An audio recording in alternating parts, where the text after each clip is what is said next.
She didn't chase Hollywood. In fact, for a long time it wasn't even on her radar. Yet by the early 1980s, Deborah Winger had become one of the most compelling forces in cinema. Before turning 30, she had already earned 3 Academy Award nominations, starred in defining box office hits, and built a reputation for a bold, unfiltered talent audiences couldn't ignore. And then, just as her career reached its peak, she made a decision that stunned everyone. She walked away. For years, speculation swirled. Why would someone at the height of fame step back when Hollywood still wanted more? To understand that choice, you have to go back to where it all began.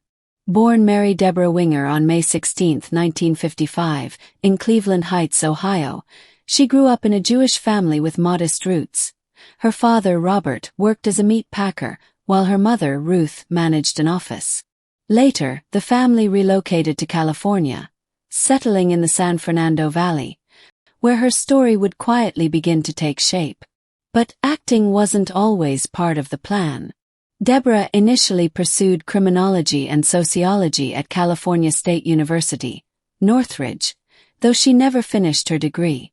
At 18, she set off on a trip to Israel, what seemed like a typical youth tour, complete with visits to a kibbutz. It was an ordinary decision at the time. Yet it would become one of the unexpected turning points in a life that would soon take a dramatic and unpredictable path. Over time, parts of her story began to blur.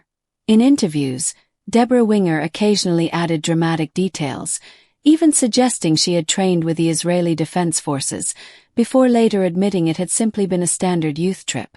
But the real turning point in her life came not from travel, but from a sudden, devastating accident back in the United States. A fall from a truck left her with a cerebral hemorrhage, an injury so severe it changed everything in an instant. For nearly a year, her world went dark. She was partially paralyzed and blind for 10 months, with doctors warning she might never regain her sight. It was during that long, uncertain stretch, isolated, vulnerable, and forced to confront the fragility of her future, that something shifted. She made a quiet but powerful decision.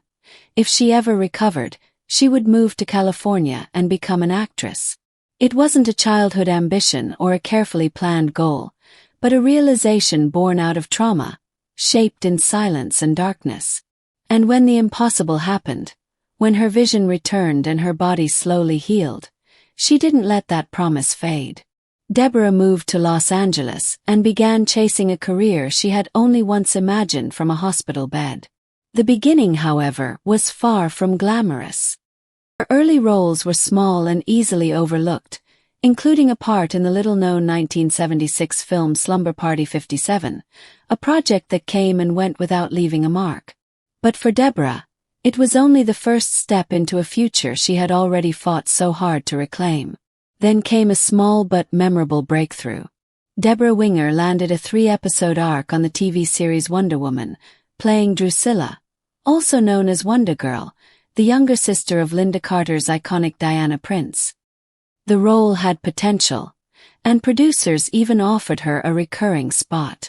But Deborah made a surprising choice. She turned it down.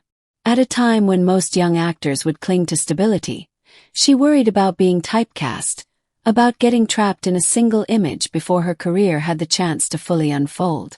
Years later, she would look back on that moment with humor, even appearing on Late Night with David Letterman dressed in her full Wonder Girl costume, playfully acknowledging that early chapter. But at the time, she was focused on moving forward. In 1978, she took on a role in Thank God It's Friday, a disco-era comedy riding the wave of Saturday Night Fever. The film itself didn't leave much of an impression, but Deborah did, quietly catching the attention of casting directors. There was something different about her.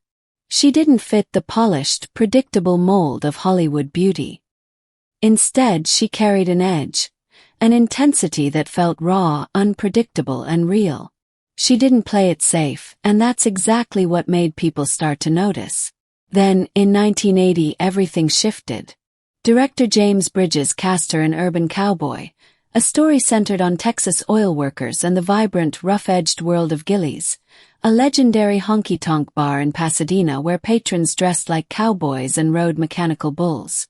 It was the kind of role that demanded authenticity, and Deborah was about to prove she had plenty of it. By the time Urban Cowboy was taking shape, John Travolta was already set to star, giving the project instant momentum. The female lead had reportedly been offered to Sissy Spacek, but she turned it down, opening the door for a fierce round of auditions. Among those competing were two rising newcomers, Debra Winger and Michelle Pfeiffer. In the end, Deborah won the role, stepping into the character of a fiery, independent woman who falls for Travolta's bud, rushes into marriage, and ultimately refuses to be controlled by him. One scene in particular would define both the film and her career. It required her to ride a mechanical bull, a moment that demanded not just physical skill, but emotional intensity. Deborah trained for weeks, determined to perform it herself without a stunt double. And when the scene finally plays out, it becomes something far more than spectacle. On her face, there's a striking mix of defiance, satisfaction, and quiet heartbreak, as if she's not just riding the bull, but reclaiming her power, showing Bud exactly what he's losing, and refusing to be diminished. It was raw, symbolic, and unforgettable. The impact was immediate. Urban Cowboy became a massive box office success, earning over $53 million in the US alone. Deborah's performance didn't just stand out, it demanded attention. She received 2 Golden Globe nominations, including Best Supporting Actress and New Star of the Year, along with a BAFTA nomination. Critics highlighted the depth she brought to the role, transforming what could have been a simple character into someone layered, complex, and undeniably real. It was the moment she stopped being a newcomer and became a star. Success didn't make things easier.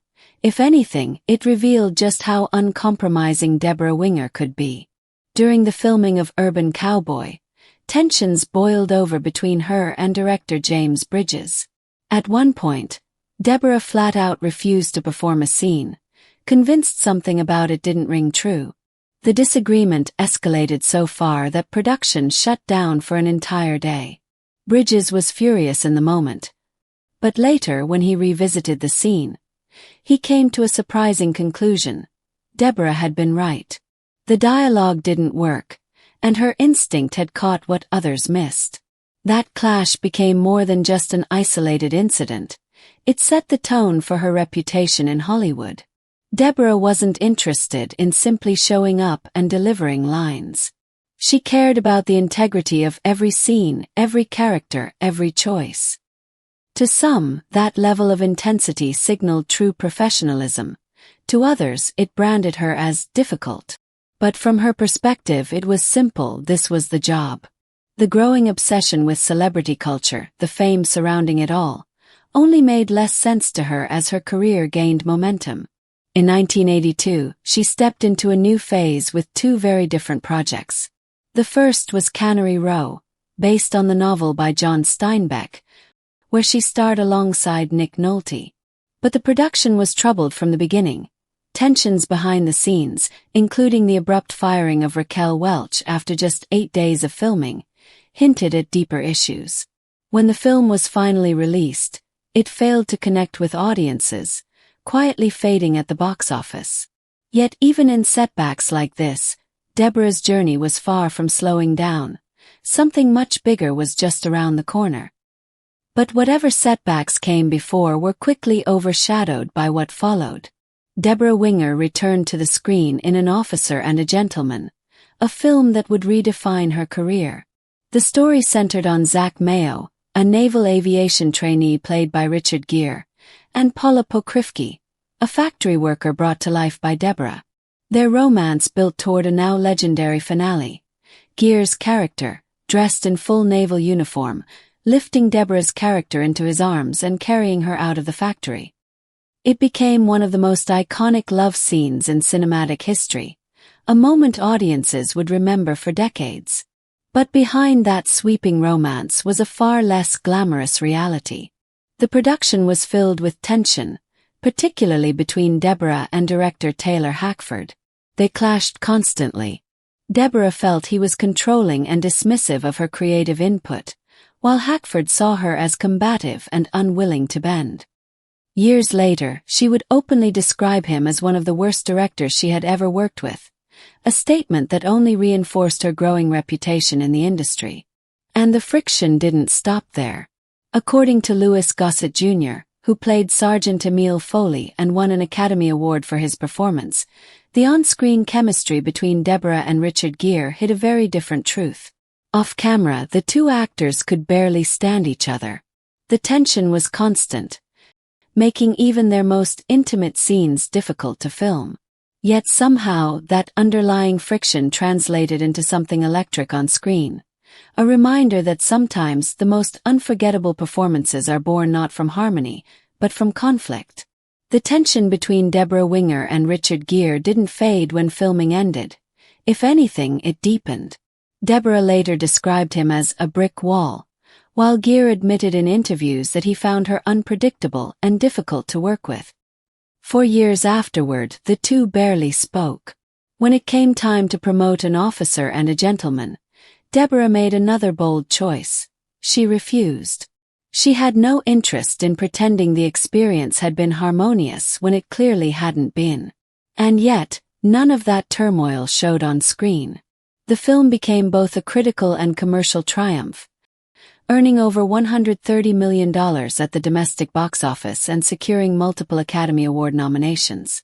Deborah herself was nominated for Best Actress, and at just 27 years old, she was firmly established as one of Hollywood's most powerful talents.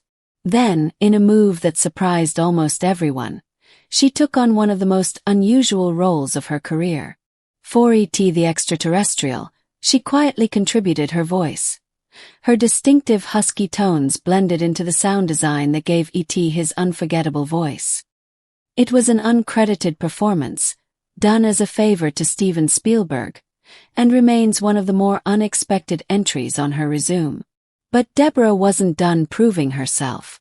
In 1983, she delivered what many consider the defining performance of her career in terms of endearment, directed by James L. Brooks. It was a role that would push her even further, emotionally, artistically, and cement her place among the very best of her generation. Under the direction of James L. Brooks, Terms of Endearment unfolded as a deeply emotional story about Emma Greenway and her complicated bond with her strong-willed, overbearing mother, Aurora. Aurora was played by Shirley MacLaine, while Jack Nicholson took on the role of her charming, unpredictable astronaut neighbor. At the center of it all was Debra Winger as Emma, a woman torn between carving out her own identity and maintaining love for a mother who never quite lets go. The role demanded extraordinary range. Deborah had to portray Emma across years, from her 20s into her late 30s, capturing every stage of a life filled with quiet struggles and painful truths. Emma marries a man her mother disapproves of, builds a family, endures betrayal, and ultimately faces a devastating cancer diagnosis.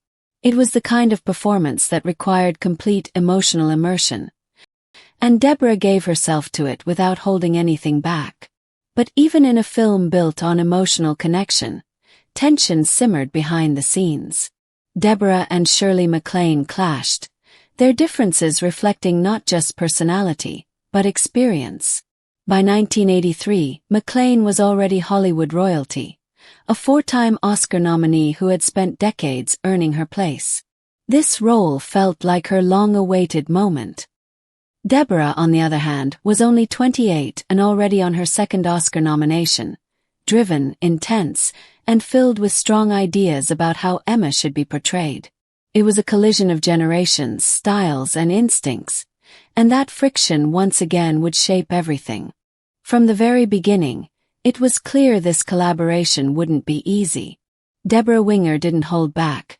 She questioned decisions, challenged direction, and refused to simply defer to experience.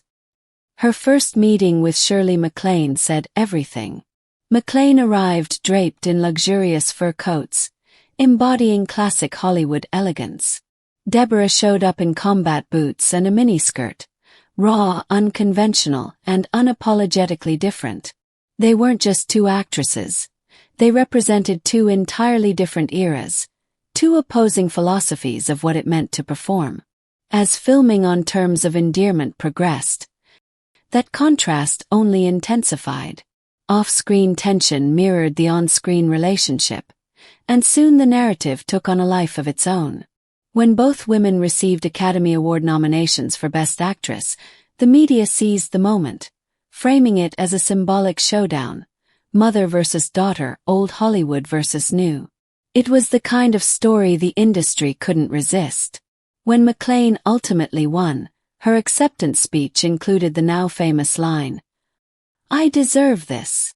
Many took it as a pointed remark aimed at Deborah, though McClane later insisted that was never her intention. Still, the moment added another layer to an already charged story. Despite everything happening behind the scenes, the film itself was undeniable. Terms of Endearment became a critical and commercial triumph, winning 5 Academy Awards, including Best Picture and Best Director for James L. Brooks, along with Best Actress for McClane. Deborah may not have taken home the Oscar, but she earned the National Society of Film Critics Award for Best Actress, further proof of the depth and power she brought to the role. Yet even at the height of recognition, she remained distant from the machinery of Hollywood, uninterested in playing the long game of chasing projects or carefully building a career the traditional way. By the time Deborah Winger was 28, she already had 2 Academy Award nominations under her belt, and yet no wins. Alongside recognition for her talent came a reputation that would shadow her for decades: the difficult actress. Fair or not, Hollywood had begun to label her as someone who challenged authority, questioned choices, and refused to play along. The late 1980s would test that reputation further, as her career saw more films, but far fewer triumphs. In 1986, she starred in Legal Eagles opposite Robert Redford. The film was poorly received, and Deborah didn't shy away from expressing her frustration publicly, telling the press that director Ivan Reitman was the second worst director she'd ever worked with, ranking only behind Taylor Hackford. Unsurprisingly, such candor didn't earn her many friends in Hollywood. Subsequent films, including Made in Heaven and Black Widow, failed to find commercial success, further complicating her trajectory. At the same time, Deborah made several high-profile career decisions that raised eyebrows. She turned down Fatal Attraction, which went to Glenn Close and became a cultural phenomenon. She passed on Bull Durham, a role that launched Susan Sarandon to new heights. Most famously, she was initially cast in A League of Their Own but dropped out due to creative differences. Each decision reinforced the perception that Deborah was fiercely independent, a star unwilling to compromise, even when it meant walking away from potentially career-defining projects. The reality behind Deborah Winger's difficult reputation was often far more straightforward than Hollywood rumor suggested. She refused to work with certain co-stars. Most famously, she turned down a film to avoid working with Madonna, whom she didn't see as a serious actress. The part went to Geena Davis, and the film went on to become a beloved classic. Similarly, she was set to star opposite Nicolas Cage in Peggy Sue Got Married, Francis Ford Coppola's time travel romance. But a severe bicycle accident just before production forced her to withdraw, and Kathleen Turner stepped in, earning an Oscar nomination. The pattern was unmistakable. Deborah held strong opinions about scripts, directors, and co-stars.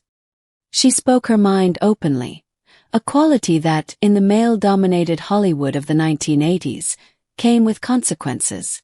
Her honesty, integrity, and refusal to compromise frequently clashed with the industry's expectations for women, especially young leading ladies. Even so, those who knew her talent recognized what lay beneath the label. In a 1986 interview, Geena Davis told Barbara Walters that she saw a great deal of herself in Deborah, a woman whose intensity and care for her work sometimes got misread as being difficult. But acknowledgement from peers couldn't erase the stigma. Once the label took hold, casting directors grew cautious, wary of hiring someone who demanded so much creative respect, and the reputation that followed Deborah would continue to shadow her, no matter her talent. By the early 1990s, the Hollywood landscape was shifting for Debra Winger. Directors, wary of the so-called difficult label, began offering her fewer and fewer high-profile roles. Yet in 1993, she delivered a performance that reminded everyone of her exceptional talent.